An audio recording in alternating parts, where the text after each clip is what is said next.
Hello and good evening everyone. आज के lecture में हम पढ़ेंगे फंडामेंटल फोर्स इन नेचर। तो ये टॉपिक स्टार्ट करने से पहले एक बार मैं पहले वाले लेक्चर के ऊपर थोड़ा सा बात करना चाहूंगा। इससे पहले वाले लेक्चर में हमने पढ़ा था साइंस के इंट्रोडक्शन के बारे में, फिजिक्स के इंट्रोडक्शन के बारे में, और साथ ही जो फिजिक्स की ब्रांच है उस ब्रांच के बारे में भी पढ़ा था। तो फिजिक्स की बेसिकली हम दो ब्रांच लेके चलते हैं। जो फर्स्ट ब्रांच है उसको हम बोलते हैं क्लासिकल फिजिक्स, और सेकंड है वो होती है हमारे पास क्वांटम फिजिक्स, या फिर हम इसको मॉडर्न फिजिक्स भी बोलते हैं। तो 1900 से पहले की जो फिजिक्स है उसको क्लासिकल फिजिक्स में लेके चलते हैं, और 1900 के बाद की जो फिजिक्स है उसको मॉडर्न फिजिक्स या क्वांटम फिजिक्स बोलते हैं। तो क्लासिकल फिजिक्स जो मैक्रो पार्टिकल है उनको एक्सप्लेन करके बताती है, बड़े पार्टिकल का बिहेवियर एक्सप्लेन करके बताती है। पर क्लासिकल फिजिक्स के अंदर कुछ लिमिटेशन थी, वो जो स्मॉल पार्टिकल हैं उनका बिहेवियर एक्सप्लेन करके नहीं बता पा रही थी।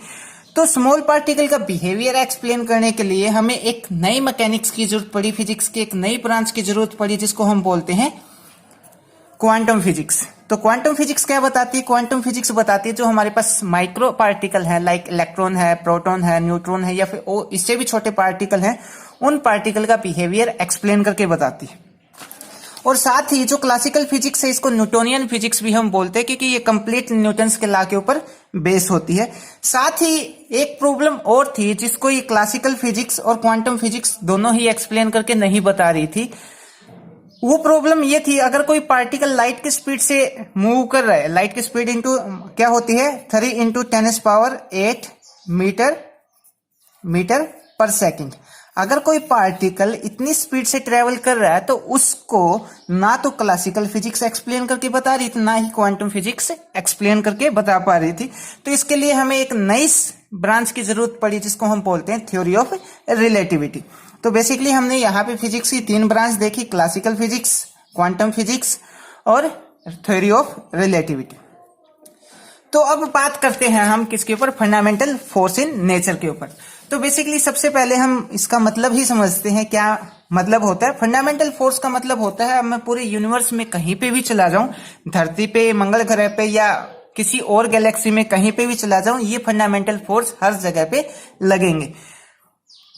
ये तो होता है फंडामेंटल फोर्स। अब फोर्स क्या होता है? फोर्स होता है हमारे पास किसी भी चीज को खींचना या उसको धक्का देना या धकेलना, किसी भी चीज को बनाना या उसको तोड़ना, किसी भी चीज को पुल और पुश करना, मूविंग किसी भी बॉडी को मूव करवाना या फिर मूविंग बॉडी को रोकना, ये सब क्या होता है? फोर्स होता है। छोटी क्लासों में आपने पढ़ा भी होगा F = ma। तो फर्स्ट ऑफ ऑल ये हमने छोटी क्लासों में पढ़ा था। तो फर्स्ट ऑफ ऑल हम फोर्स को डिफाइन करेंगे। फोर्स क्या होता है? तो फोर्स हमारे पास एक ऐसा एफर्ट है जिसमें हम चीजों को खींचते हैं या धकेलते हैं, किसी भी चीज को मूव करवाते हैं या उसको रोकते हैं, या फिर किसी भी चीज को डिफॉर्म करते हैं या उसको ब्रेक करते हैं। तो फर्स्ट ऑफ ऑल हमने यहाँ पे जो फोर्स है उसकी डेफिनेशन के बारे में बता रखा है। We know that force is an effort in the form of push and pull, किसी भी चीज को खींचना और उसको धक्का देना। Required to move a body, किसी भी बॉडी को मूव करवाना या फिर उसको स्टॉप करना, रोकना। किसी भी चीज को डिफॉर्म करना या उसको ब्रेक करना, मतलब किसी भी चीज को बनाना या फिर उसको तोड़ना। इन सब चीजों में किसकी रिक्वायरमेंट होती है? फोर्स की रिक्वायरमेंट होती है। अगर हम बात करें नेचर के अंदर लगने वाले फंडामेंटल फोर्स की, तो कितने टाइप के फोर्स होते हैं? तो बेसिकली 4 टाइप के फोर्स होते हैं हमारे पास। चारों टाइप के फोर्स हम अब देखेंगे कौन कौन से फोर्स होते हैं। First of all there is 4 fundamental force in nature. 4 force होते हैं जो कि माइक्रो पार्टिकल, माइक्रो का मतलब बहुत छोटे particle, like electron, proton, neutron, जिनको हम देख नहीं सकते, महसूस नहीं कर सकते, और मैक्रो पार्टिकल। तो फंडामेंटल फोर्स माइक्रो और मैक्रो पार्टिकल दोनों के लिए एप्लीकेबल हैं, दोनों के ऊपर हम अप्लाई कर सकते हैं। तो अब हम देखते हैं जो फंडामेंटल फोर्स हैं इनके टाइप कौन कौन से हैं। तो फर्स्ट ऑफ ऑल सबसे पहले होता है हमारे पास ग्रेविटेशनल फोर्स। ग्रेविटेशनल फोर्स के बारे में आपने पहले भी पढ़ा होगा या सुना होगा कि 6 या 7 क्लास से पढ़ते आते हैं कि हम यूनिवर्सल ग्रेविटेशनल लॉ, गुरुत्वाकर्षण का नियम, वहां पे आपने ग्रेविटेशनल फोर्स के बारे में पढ़ा होगा। इसके बारे में न्यूटन ने बताया था। उसके बाद weak nuclear force, electromagnetic force और स्ट्रॉन्ग न्यूक्लियर फोर्स। ये बेसिकली 4 टाइप के हमारे पास फंडामेंटल फोर्स लगते हैं नेचर के अंदर, और पूरे यूनिवर्स में कहीं पे भी जाएंगे तो वहां पे ये फोर्स क्या होंगे? लगेंगे ही लगेंगे। उसके बाद वन बाय वन हम यहाँ पे सबसे पहले फर्स्ट ऑफ ऑल जो ग्रेविटेशनल फोर्स है उसके बारे में पढ़ेंगे। ग्रेविटेशनल फोर्स क्या होता है, क्यों लगता है, किस कारण से लगता है। तो बात करें ग्रेविटेशनल फोर्स पे, तो ग्रेविटेशनल फोर्स यूनिवर्स में लगने वाला फोर्स है और सबसे वीक फोर्स है। ये चारों जो फोर्स यहाँ पे हमने बताए, gravitational force, weak nuclear force, electromagnetic और स्ट्रॉन्ग न्यूक्लियर फोर्स, इन चारों में से सबसे वीक फोर्स होता है कौन? Gravitational force. तो ग्रेविटेशनल फोर्स क्या होता है? सपोज दैट मान लिया हमारे पास यूनिवर्स के अंदर कोई भी दो बॉडी है, दो बॉडी हमने ये मान लिया भाई, ये हमारे पास सन है और ये सन के चारों ओर यहां पे ये हमने मान लिया अर्थ है, यहां पे सन है। तो सन और अर्थ के बीच में जो म्यूचुअल अट्रैक्शन है, the mutual attraction between two bodies, दो बॉडी के बीच में जो आकर्षण का बल होता है, म्यूचुअल का मतलब क्या है कि सन भी अर्थ को अपनी तरफ अट्रैक्ट करेगा और अर्थ भी सन को अपनी तरफ अट्रैक्ट करेगी। लाइक आपने रस्साकसी का खेल देखा होगा, वो रस्सी खींचते हैं ना, तो इस तरफ से भी खींचते हैं और इस तरफ से भी खींचते हैं, तो यहाँ पे म्यूचुअल अट्रैक्शन है। तो mutual attraction between two bodies, दो बॉडी है हमारे पास, एक सन है दूसरा अर्थ है, दो बॉडी के बीच में जो म्यूचुअल अट्रैक्शन होता है और उन दोनों बॉडी का कुछ ना कुछ मास हो, उसको हम क्या बोलते हैं? ग्रेविटेशनल फोर्स बोलते हैं। तो अब हम यहाँ पे इसकी डेफिनेशन देखेंगे, साथ ही इसका जो यूनिवर्सल ग्रेविटेशनल लॉ है उसका दो बॉडीज के बीच में कितना फोर्स लगता है वो भी हम यहाँ पे देखेंगे। तो the gravitational force is the force of mutual attraction. Mutual attraction का फोर्स है किसी भी दो बॉडी के बीच में लगने वाला फोर्स है। म्यूचुअल अट्रैक्शन के बारे में अभी बताया कि अभी बताया सन भी अर्थ को अट्रैक्ट करेगा और अर्थ भी सन को अट्रैक्ट करेगी। Between two objects by virtue of which mass, और उन दोनों बॉडी का क्या होगा? कुछ ना कुछ मास होगा। अब बात करते हैं, अब हमने यहाँ पे एग्जांपल लिया था कि ये हमारे पास सन है और ये सन के चारों ओर हम अर्थ है और ये दोनों एक दूसरे को खींच रहे हैं, दोनों एक दूसरे को अट्रैक्ट कर रहे हैं। तो क्वेश्चन ये बनता है, सन अर्थ को अपनी तरफ ज्यादा खींचता है या अर्थ सन को ज्यादा अट्रैक्ट करती है? तो यहां पे जो इसका आंसर होगा, ना ही अर्थ पृथ्वी को ज्यादा खींचता है, ना ही पृथ्वी अर्थ को अपनी तरफ, ना ही अर्थ सन को ज्यादा अट्रैक्ट करती, ना ही सन अर्थ को ज्यादा अट्रैक्ट करता। दोनों के बीच में जो लगने वाला फोर्स है वो इक्वल है। अर्थ भी इतना ही अट्रैक्ट करती है सन को और सन भी इतना ही अट्रैक्ट करता है अर्थ को। अगर सन ज्यादा, सपोज मान लिया सन ज्यादा अट्रैक्ट करता तो ये पृथ्वी सन के ऊपर, जो अर्थ है वो सन के ऊपर आके फॉल डाउन हो जाती, गिर जाती। अगर अर्थ सन को ज्यादा अट्रैक्ट करती तो ये जो सन है वो अर्थ के ऊपर फॉल डाउन हो जाता। तो यहाँ पे हम बोल सकते हैं दोनों बॉडी के बीच में म्यूचुअल अट्रैक्शन है, दोनों बराबर खींच रहे हैं, दोनों के बीच में यहाँ पे जो फोर्स लग रहा है वो इक्वल लग रहा है। उसके बाद बात करते हैं इसका मैथमेटिकल फॉर्मूले की। मैथमेटिकल फॉर्मूला क्या होता है? तो सपोज दैट हमने मान लिया कि हमारे पास ये कोई भी दो बॉडी है, ये पहली बॉडी मान ली और ये सेकंड बॉडी मान ली। पहली बॉडी को ए से रिप्रेजेंट कर दिया, दूसरी बॉडी को बी से रिप्रेजेंट किया। दोनों के बीच की जो डिस्टेंस है वो हमने आर मान ली और इस बॉडी का जो मास है उसको हमने m1 से लिख दिया और इस बॉडी का जो मास है वो m2 से लिख दिया।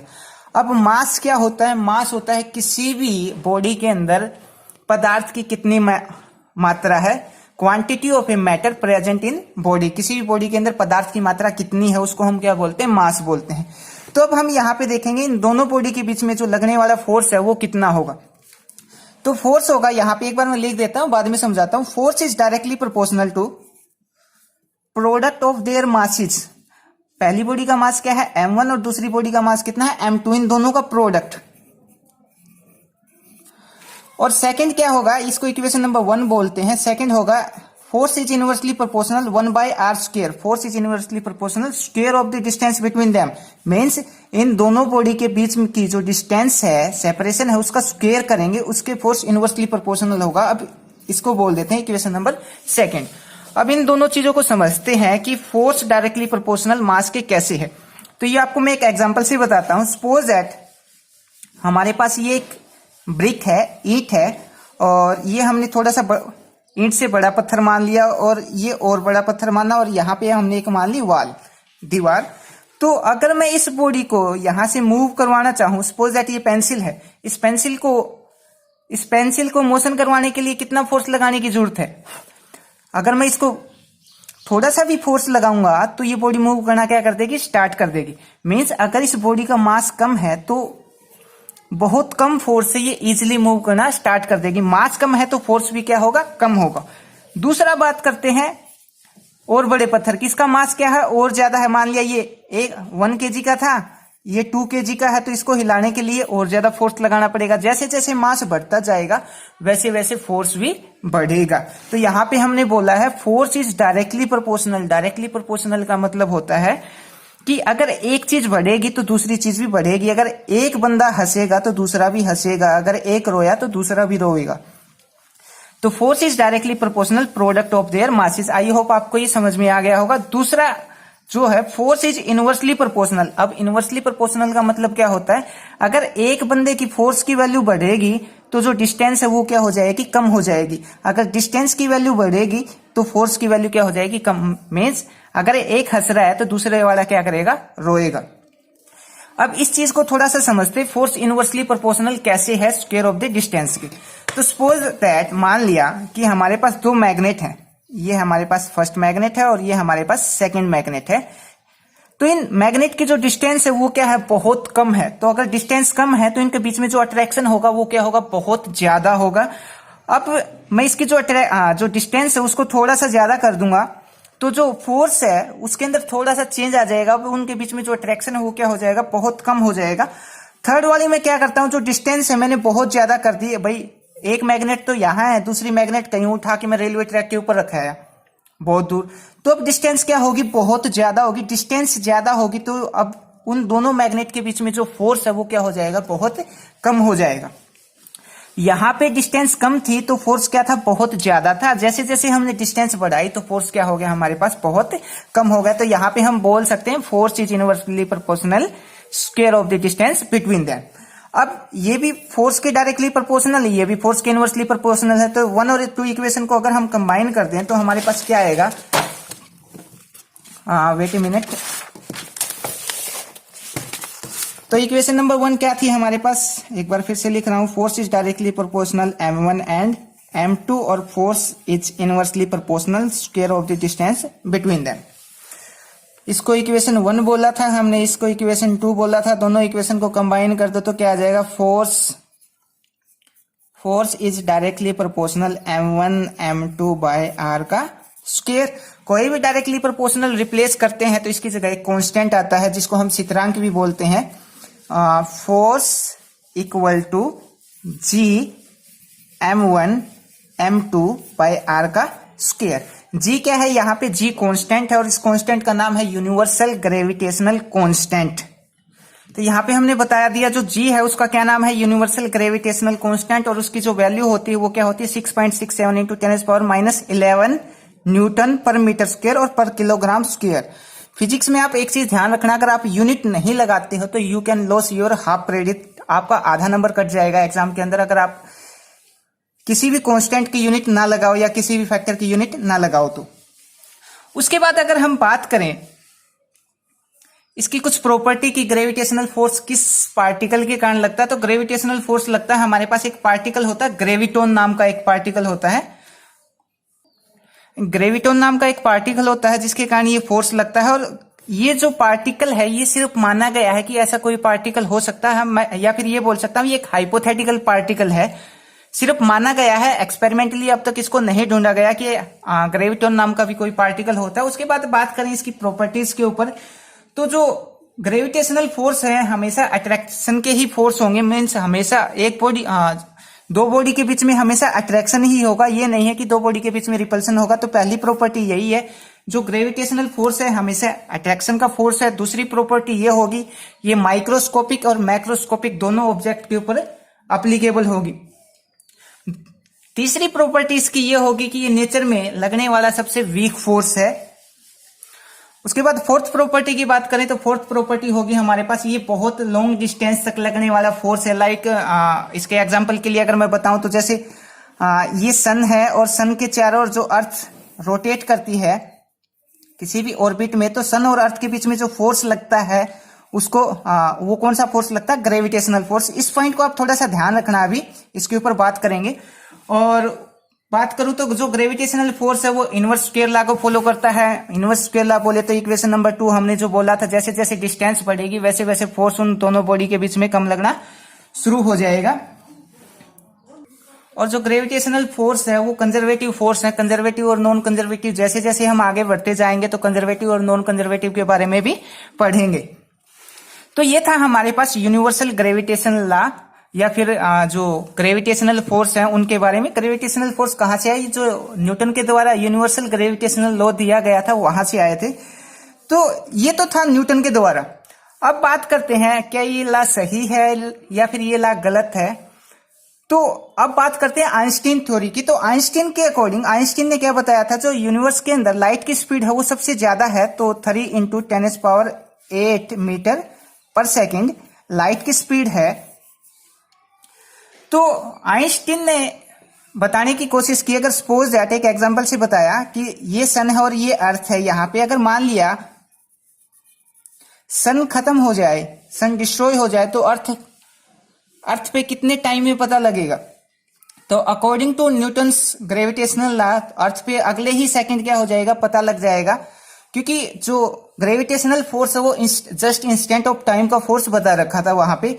पर वहां पे न्यूटन जो आइंस्टीन थे, आइंस्टीन ने बताया कि जब इस यूनिवर्स की मैक्सिमम स्पीड किसकी है, लाइट की है, वो कितनी है 3 × 10⁸ मीटर पर सेकेंड।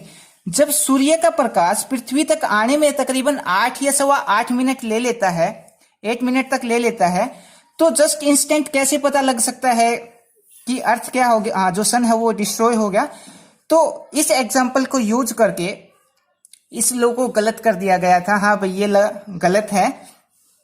एक बार फिर से बता देता हूं। सपोज ये हमारे पास सन है और ये अर्थ है। तो न्यूटन के अकॉर्डिंग अगर सन खत्म हो जाए, सन डिस्ट्रॉय हो जाए, तो अर्थ पे अगले ही सेकंड में पता लग जाएगा। पर आइंस्टीन के अकॉर्डिंग इस यूनिवर्स के अंदर सबसे ज्यादा जो स्पीड है वो किसकी है, लाइट की स्पीड है 3 × 10⁸ पर सेकंड। जब सन की लाइट अर्थ तक आने के लिए तकरीबन 8 या 8.25 मिनट लेती है, तो जस्ट इंस्टेंट कैसे पता लग जाएगा? क्योंकि यूनिवर्स के अंदर सबसे ज्यादा स्पीड किसकी है, 3 × 10 लाइट की है, जो इतनी है।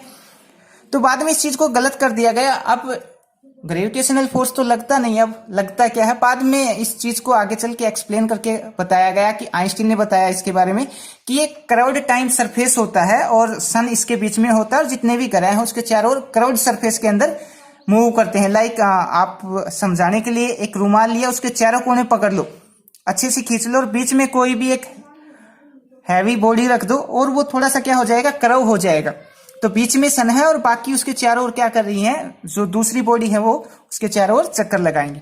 तो ये था हमारे पास यूनिवर्सल ग्रेविटेशनल लॉ। बाकी के जो लॉ है वीक न्यूक्लियर फोर्स और ये जो इलेक्ट्रोमैग्नेटिक फोर्स है और उसके बाद स्ट्रॉन्ग न्यूक्लियर फोर्स, इनके बारे में हम जैसे जैसे आगे पढ़ते जाएंगे तो अब इनके बारे में बात करेंगे। बाकी इनमें काफी कुछ है जो आपको अभी पढ़ना है, देन इसको एक्सप्लेन किया जाएगा। तो अभी मैं कोशिश करूंगा कि पहले जो आगे के लेक्चर हैं वो कंटिन्यू करवाऊं, क्योंकि आगे के लेक्चर के अंदर ये सब के सब फोर्स आ जाएंगे।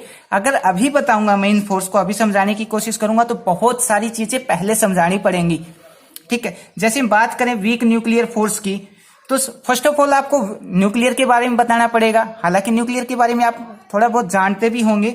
उसके बाद आपको बीटा डीके के बारे में बताना पड़ेगा, रेडियो एक्टिविटी के बारे में बताना पड़ेगा। तो अच्छा यही रहेगा कि आगे आगे जैसे ये चीजें आएंगी तो इनके ऊपर बात करेंगे। अभी हम कंटिन्यू रखेंगे। अब जो बाकी के जो 3 लॉ बचते हैं वो हम जैसे जैसे आगे आएंगे, आगे पढ़ेंगे यूनिट वाइज, तो वो सब लॉ आते जाएंगे, वहां पे इनके बारे में बात करेंगे। Thank you.